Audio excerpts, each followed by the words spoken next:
Hello guys, welcome to my YouTube channel.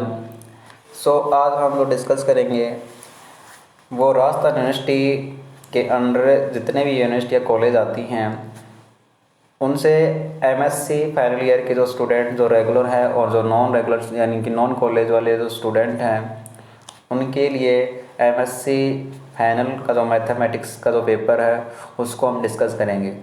तो एक चीज़ उससे पहले हम ये जान लेते हैं, जो एमएससी मैथमेटिक्स का जो पेपर है उसका 13 बुकों में डिवाइडेड किया गया है। तो उसमें से जो हमारी 2 बुक तो फिक्स हो चुकी हैं।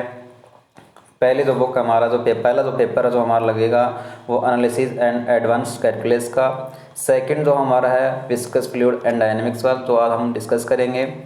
डिस्कस मतलब ये आज से हम शुरू करेंगे इस पेपर को। एंड जो थर्ड एंड जो फोर्थ, जो मतलब कि third and fourth and fifth जो हमारे जो पेपर होंगे वो हमारे बचे हुए 11 जो पेपर्स हैं उसमें से सिलेक्ट करना, 11 बुक जो बची हुई है उनमें से हमें सिलेक्ट करना होगा। तो वो खैर तो बात की बात है। अभी जो बुक पढ़ने जा रहे हैं, जो पेपर नंबर सेकंड है, नाम है विस्कस फ्लूइड डायनेमिक्स। ठीक है। तो जो बच्चा या जो स्टूडेंट अपने घर पे मतलब कि जिसको एजुकेशन हमें से रिलेटेड प्राइवेट प्रोवाइडेड नहीं हो रही है वो इस प्लेटफॉर्म पे आके अपना मतलब कि सिलेबस कवर कर सकता है। तो आई होप आप इस वीडियो को पूरा देखेंगे। तो स्टार्ट करते हैं इस टॉपिक के बारे में। पढ़ने से पहले एक चीज़ डिस्कस कर लेते हैं। देखो, इतना कोई ऐसा खास वो कोई सिस्टम है नहीं जिससे मैं इससे पूरी तरीके से आपको इसको स्लाइड्स को दिखा सकूं। तो जितना दिख रहा है उसी में आपको सेटिस्फेक्शन रखना होगा।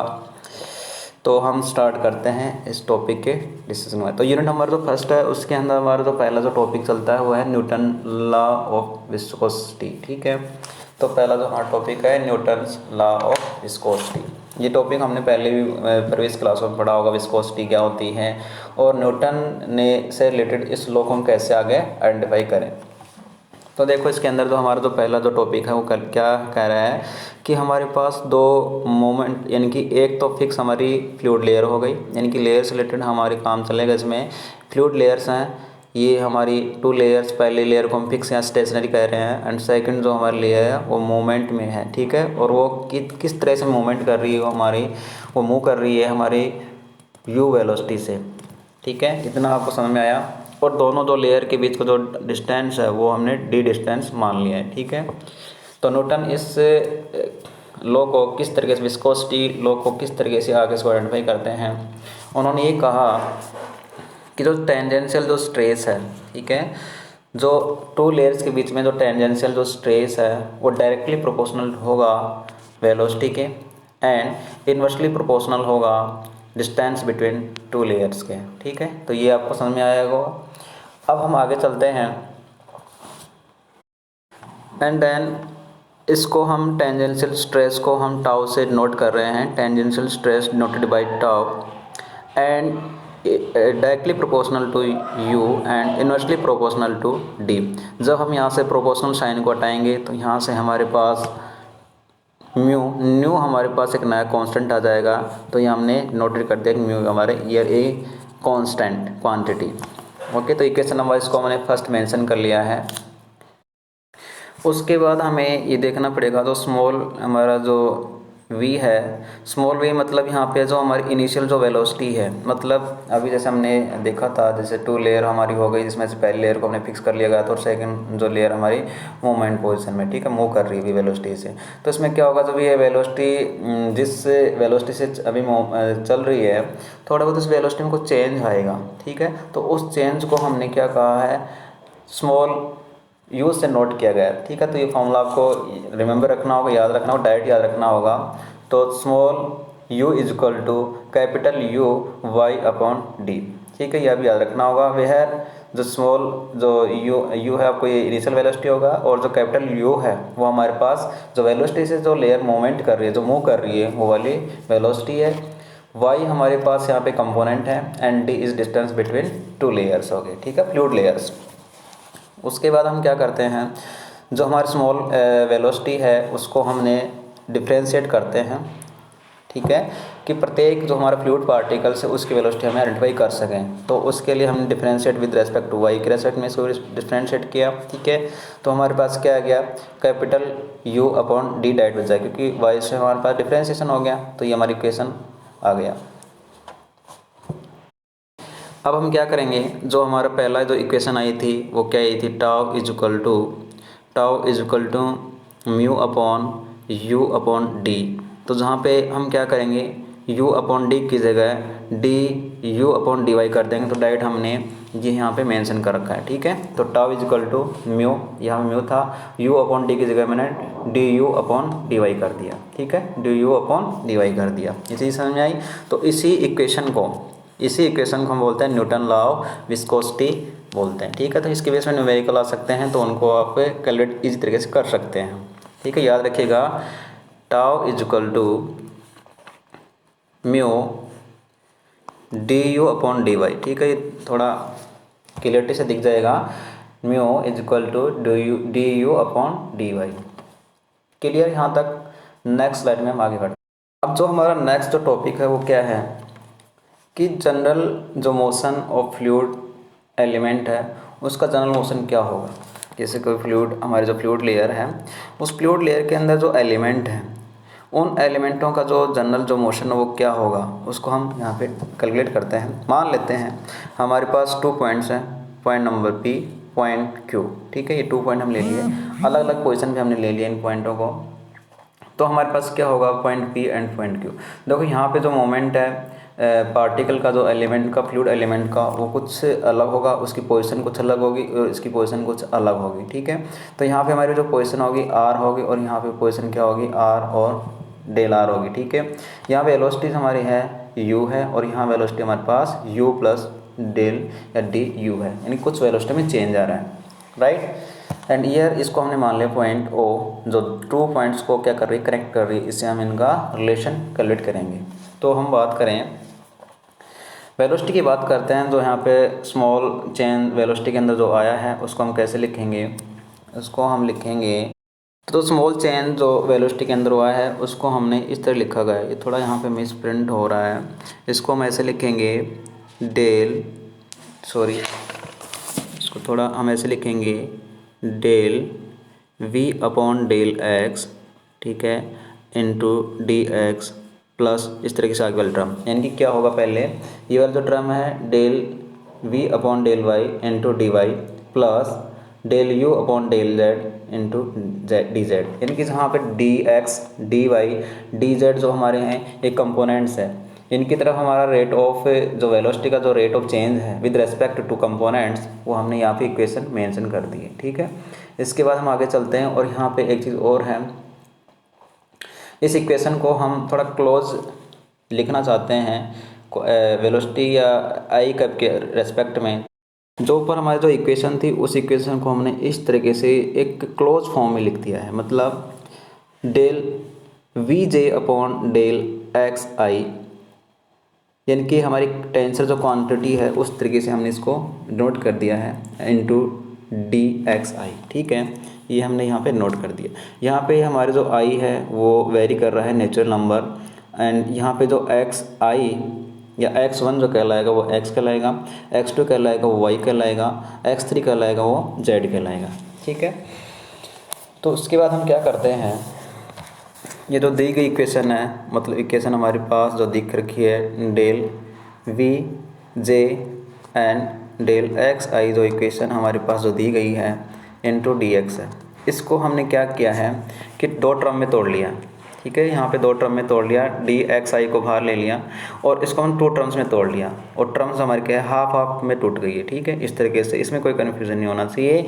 1/2 d v j vector upon d x i plus, ये डी नहीं है, स्मॉल डेल है, ओके, ये डेल है, प्लस हाफ हमारे पास इसमें क्या होगा, del v j vector upon del x i plus, इसमें 2 टर्म्स हैं, इनको हमने क्या किया, जोड़ दिया और घटा दिया। इन कौन से वाले टर्म्स, जो हमारे आई इनकी जो टेंसर जो हमारे क्वांटिटी है उसको हम इस तरह लिखना चाह रहे हैं कि यहाँ पे हमारे पास स्क्रिप्ट क्या था, जे था, ठीक है। अब हम यहाँ पे आई सब्सक्रिप्ट लेके चलते हैं ताकि हमारा कैलकुलेशन ईजी हो जाए, ठीक है। तो del v i vector upon del x j minus half, यानी ये वाला टर्म इसमें से हमने इनकी घटा दिए, सब्ट्रैक्ट कर दिए ताकि ये कैंसिल आउट होकर जीरो हो जाए, यानी कोई इफेक्ट नहीं हो। बट हमें सॉल्यूशन के लिए हमने ये किया है, ठीक है। उसके बाद डी एक्स आई ये हमारा बार है, ठीक है। अब हम क्या करते हैं, term number first and term number third इसको हम साथ ले लेते हैं, एंड जो हमारी टर्म्स है सेकंड एंड फोर्थ है इसको हम अलग से ले लेते हैं, ठीक है। इसके बाद हम आगे बढ़ते हैं। उन टर्म्स को जैसे कि हमने लिखने के बाद हमारा इस तरीके से प्राप्त होता है, ठीक है। डी एक्स आई 1/2, यानी कि हमें 1/2 कॉमन ले लेना है दोनों टर्म से। तो यहाँ पे क्या बचेगा, del v j vector upon del x i plus del v i vector upon del x j plus half del v j vector upon del x i minus का del v i vector upon del x, ठीक है। ये हमारी term आ गई है। इस तरह से हमारी इक्वेशन पहले ये आ गई है, उसको थोड़ा हम आगे लर्न करेंगे। जो हमारी इक्वेशन जो ऊपर दो आई थी, इक्वेशन जो फर्स्ट जो आई है उसको हम ए आई जे की टर्म में लिख रहे हैं, ठीक है। ये टेंसर वेक्टर्स होते हैं, इनमें देख लेना, ये पीछे हमने बीएससी थर्ड ईयर में उन्हें पढ़ा है, वो वाले वेक्टर्स हैं ए आई जे, ठीक है। और हमारी जो सेकेंड जो टर्म है half del v j upon del x i minus del v i upon del x j, इसको हम लिख रहे हैं ओमेगा ओमेगा आई जे, ठीक है। तो इनको इन सब्सक्रिप्ट में डालने के बाद जो हमारी इक्वेशन जो नहीं आएगी वो क्या होगी, ए आई जे डेल एक्स, क्योंकि ये डी एक्स आई हमारे बाहर था, ठीक है, मल्टीप्लाई हो गया, and omega i j d x i, ठीक है, ये हमारी टर्म हो गई। अब इसके अंदर हमारा ए आई जे है, उसको हम जे आई भी कह सकते हैं। देखो ये हमने कुछ क्वांटिटी प्रॉपर्टी पढ़ी थी टेंसर के अंदर, उसमें क्या कर सकते हैं, सब्सक्रिप्ट को आगे पीछे करने कोई इफेक्ट नहीं हो रहा, ठीक है। ए आई जे इज इक्वल टू ई जे आई, ठीक है। और हमारे पास जो ये हैं क्या, इनको हम कहते हैं सेकंड ऑर्डर सिमेट्रिक मैट्रिक्स, ठीक है। तो हमारे पास क्या सिमेट्रिक मैट्रिक्स में होगा तो उनके एलिमेंट्स में कोई चेंज नहीं होगा, ठीक है। उनके जो एलिमेंट्स होंगे, मैट्रिक्स एलिमेंट होंगे, कोई चेंज नहीं होगा। और हमारे पास ओमेगा आई जे है, उसको हम माइनस ओमेगा जे आई कहेंगे, यानी कि आई जे हम नहीं कह सकते क्योंकि ये क्या है, ये हमारे पास क्यू सिमेट्रिक मैट्रिक्स है, ठीक है। इसलिए इसको माइनस शो करके आगे इसको दिखाना होगा। तो ये अब याद रखिएगा कि माइनस क्यों है, क्योंकि क्यू सिमेट्रिक मैट्रिक्स है, ठीक है। तो माइनस वहाँ पे आगे आता है मल्टीप्लायर में, इसलिए माइनस कर दिया यहाँ पे। अब हम क्या करते हैं कि ए आई जे, जो ए आई जे है इसका जो मैट्रिक्स फॉर्म कैसे लिखा जाएगा, वो ऐसे लिखा जाएगा, सिंपल है। अब इसके अंदर जो एलिमेंट A11 A22 A33 जो एलिमेंट है इसको डायगोनल एलिमेंट कहते हैं, ठीक है। इन्हीं डायगोनल एलिमेंट को हम क्या कहते हैं, नॉर्मल रेट ऑफ स्ट्रेन कहते हैं, ठीक है। इन्हीं एलिमेंटों को नॉर्मल रेट ऑफ स्ट्रेन कहते हैं। तो याद रखिएगा भी एलिमेंट A11 A22 A33। और जो नॉन डायगोनल जो एलिमेंट थे उनको हमने क्या कहा, शेयरिंग रेट ऑफ स्ट्रेन, ठीक है। ये क्या हो जाएंगे, शेयरिंग रेट ऑफ स्ट्रेन, और वो हमारे क्या था, नॉर्मल रेट ऑफ स्ट्रेन, ठीक है। ये दोनों याद रखिएगा, यानी कि नॉन डायगोनल जो एलिमेंट होंगे उनको हम कहेंगे शेयरिंग रेट ऑफ स्ट्रेन, और जो हमारे डायगोनल जो एलिमेंट होंगे इनको बोलेंगे नॉर्मल रेट ऑफ स्ट्रेन। अब हम क्या करते हैं, इसके आगे देखो। अब जो नॉर्मल रेट ऑफ जो स्ट्रेन के जो एलिमेंट्स हैं, जैसे कि हमने कहा अभी क्या कहा E11, ये E11 जो ऊपर अभी जो हमें E11 की जो बात कर रहे हैं वो इक्वेशन हमारे पास ए आई जे, यानी कि हमारे पास आई का वैल्यू 1 और जे का वैल्यू 1 है, ठीक है। तो ए आई जे यहाँ पे वैल्यू हम पुट कर देंगे क्योंकि हम यहाँ पे नॉर्मल स्ट्रेन ऑफ एलिमेंट निकालना चाह रहे हैं। तो यहाँ पे ए आई जे की वैल्यू हम पुट करते जाएंगे और इन दोनों इक्वेशनों की सहायता से हम उन एलिमेंटों को कैलकुलेट कर लेंगे, ठीक है। तो मैं नीचे बिलो पेज पे स्लाइड पे जा रहा हूँ। तो हमने इक्वेशन में रखने के बाद हमारे पास जो एलिमेंट्स आएंगे वो क्या आएंगे, A11 की वैल्यू होगी del v i vector upon del x1, del del V2 vector upon del x2, A33 की वैल्यू क्या होगी, del V3 vector upon del x3। इनको हम नॉर्मल स्ट्रेन एलिमेंट कहते हैं, इनको डायरेक्ट याद रखिएगा, v i vector del V2 vector del x2। इसी तरीके से हम बात करेंगे जो हमारे पास शेयरिंग रेट ऑफ स्ट्रेन के जो एलिमेंट है उनको इक्वेशन की सहायता से रखते हुए इनको इस तरह से हम मेंशन करेंगे। तो इसके अंदर जैसे कि हमने क्या क्या A12 A21 यानी कि दोनों का वैल्यू सेम ही आएगा, A12 A31 सेम वैल्यू आएगा, ठीक है। तो इस तरीके से हमें शेयरिंग रेट ऑफ स्ट्रेन के एलिमेंट हमें प्राप्त हो जाएंगे। तो इस तरीके से हमने जो नॉर्मल जो हमारी जो इक्वेशन होती है, नॉर्मल मोशन होता है फ्लूइड जो एलिमेंट का, मोशन ऑफ फ्लूइड एलिमेंट, ठीक है, फ्लूइड एलिमेंट का हमने इजी मिल जाएगा। ठीक है, तो ये हमारी ये पूरा टॉपिक होता है। इसके बाद हम नेक्स्ट स्लाइड पे आगे बढ़ते हैं। नेक्स्ट जो टॉपिक हमारा है थर्मल कंडक्टिविटी। ठीक है, थर्मल कंडक्टिविटी के बारे में डिस्कस करेंगे।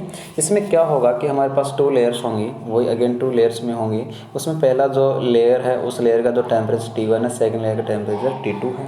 ठीक है, इसमें क्या हो रहा है कि जो दोनों जो लेयर हैं उनके बीच डिस्टेंस D है और इसके अंदर हीट ट्रांसफ़र हो रही है। ठीक है, तो हम क्या कहेंगे, जो हीट ट्रांसफ़र जो हो रही है उसको हम कैसे लिख रहे हैं कि जो हीट ट्रांसफ़र यानी कि Q directly proportional to difference between 2 temperature.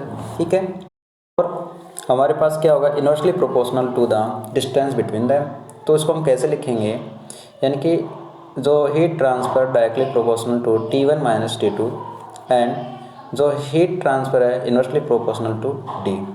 ठीक है, अब इन दोनों इक्वेशनों की मदद से, इक्वेशन नंबर फर्स्ट और इक्वेशन नंबर सेकंड की मदद से हम एक नई इक्वेशन लेते हैं। तो जो हमारी जो नई इक्वेशन बनेगी वो इक्वेशन ये बनेगी। उसको प्रोपोर्शनल खोलने के लिए हमने कैसे ये कोई कांस्टेंट ले लिया है, एक क्वांटिटी कांस्टेंट क्वांटिटी ले ली है, जिसको हम थर्मल कंडक्टिविटी कांस्टेंट भी कहते हैं। ठीक है, इस इक्वेशन को हम इस तरह से भी लिख सकते हैं, इस इक्वेशन को हम इस तरह से भी लिख सकते हैं, heat transfer is equal to minus का K dt अपॉन dy। ये क्या है, देखो माइनस का साइन जो शो कर रहा है वो क्या कर रहा है, indicate minus sign heat will be always transfer from upper plate to lower plate. ठीक है, तो माइनस का साइन जो शो कर रहा है वो क्या कर रहा है कि हमारे पास जो हीट ट्रांसफर हो रही है वो क्या हो रही है, अपर जो प्लेट से लोअर प्लेट में आ रही है। जो हमने फ्लूइड जो लेयर ली थी उस लेयर की बात हो रही है। और dt इसलिए लिखा गया कि जो हमारे पास जो T2 माइनस जो T1 का जो डिफरेंस है ना, जो चेंज है टेम्परेचर, उसको हमने dt से शो कर दिया।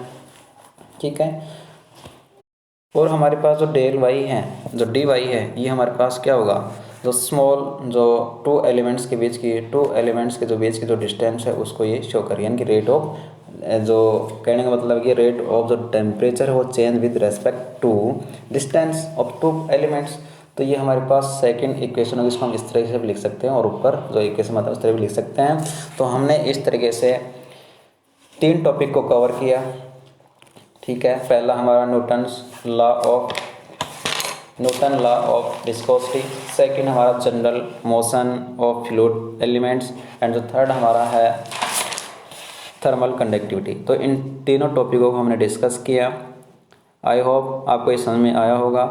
और कोई भी क्वेरी हो तो अगर ये नोट्स आपको सही से क्लियर नहीं दिख रहे हैं तो डिस्क्रिप्शन बॉक्स में इनका PDF का लिंक मिल जाएगा, वहाँ से इसको डाउनलोड करो। और अभी धीरे धीरे हम इस पूरे फ्लूइड, ये जो बुक वाली हमारी फ्लूइड बुक है उसको हम धीरे कवर करेंगे। तो आप इसको पैशन के साथ इसको नोट्स बनाते जाओ और क्लियर तरीके से इसको स्टडी करते रहो। जय हिंद, जय भारत।